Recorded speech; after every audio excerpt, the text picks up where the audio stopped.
Let's start with a question. What if saving the person you love means you have to destroy their soul?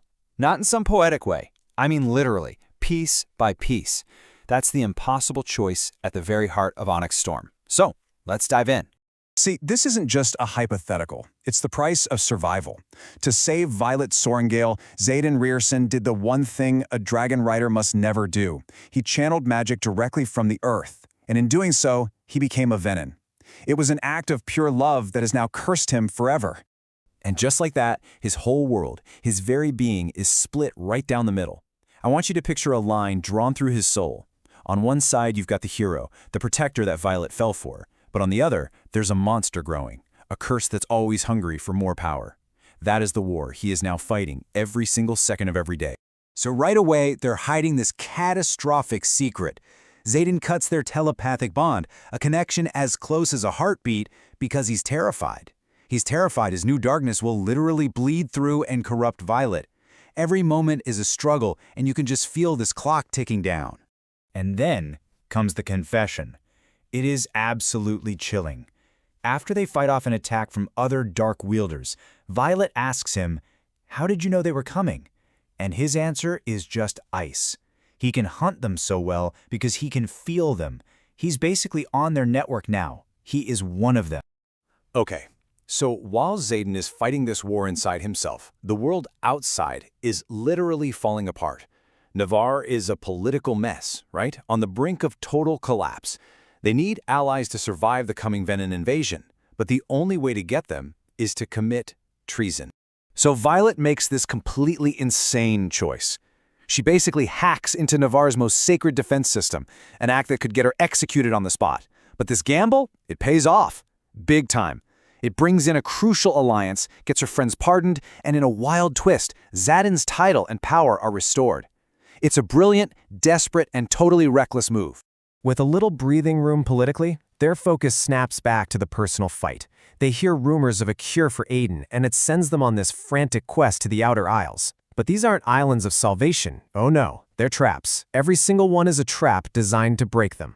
And this journey is just brutal. Every stop costs them something. In Deverelli, a shady deal forces Xaden to use his venin power, which only makes the monster inside him stronger. In Unbriel, a queen demands the one thing they can never give her: dragon eggs. Then, in Hedotus, Xaden's own mother poisons them in some twisted test. And it all culminates in Zihila, where a teammate is ritually sacrificed. They are losing pieces of themselves every step of the way. But after all of that loss, all that pain, they find it, their last hope, the mythical seventh breed of dragons, the Irid. They're supposed to have all this ancient knowledge. You can feel it, right? This is the moment. This is where they finally get the cure they've sacrificed everything for. But instead of a cure, the ancient dragons deliver the most devastating line in the entire story. There's no way back. Once the soul has been fed to the darkness, it's gone. For good. There is no cure. And just like that, it's all over. The entire quest, every sacrifice, every friend they lost, all of it was for nothing. Hope isn't just gone, it's been completely erased. So what do you do when there's no cure and no hope? Well, there's only one thing left. You fight. They return to their fortress at Eretia, just as the full might of the venin army crashes down on them for one final epic battle. The scale of this fight is just mind-boggling. Imagine looking up and the sky just turns black. Not with clouds, but with over 100 wyverns, these twisted, corrupted versions of dragons. The odds aren't just bad, they are completely and utterly impossible. And the stakes become brutally personal almost immediately. The venin general, this priestess named Thephany, gets to Violet's sister, Mira, and right in front of everyone, she slits her throat. It's a message. No one is safe from this. But then this incredible moment happens. Violet's brother Brennan is pushing his healing magic to its absolute breaking point, trying to save Mira. Just as he's about to fail, their old rival, Dane, shows up with the last person you'd ever expect, Sloane. And her unique power, her signet, is siphoning energy. In this wild display of teamwork, she literally pulls power from Dane and funnels it into Brennan, giving him just enough juice to save Mira's life. It's amazing. Right in the middle of all this chaos, Violet gets this cryptic note from Prince Eric. Just 4 words. strike in the dark. It doesn't make any sense at first, but this little message, it's about to become the key to winning the entire war. At the same time, we get another massive reveal. Violet's small, feisty dragon, Ardarna, she isn't just a different color. She is an Irit, one of those mythical 7th breed dragons. And her real power, she can fundamentally change the sacred bonds between dragons and their riders. And using that incredible world-changing power, Ardarna makes a heartbreaking choice.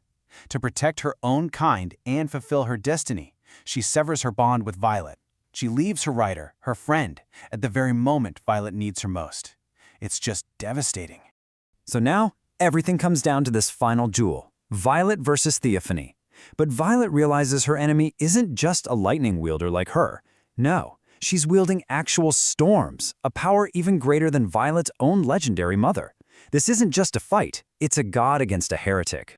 And with everyone on the verge of being totally wiped out, Xaden makes his final, terrible choice.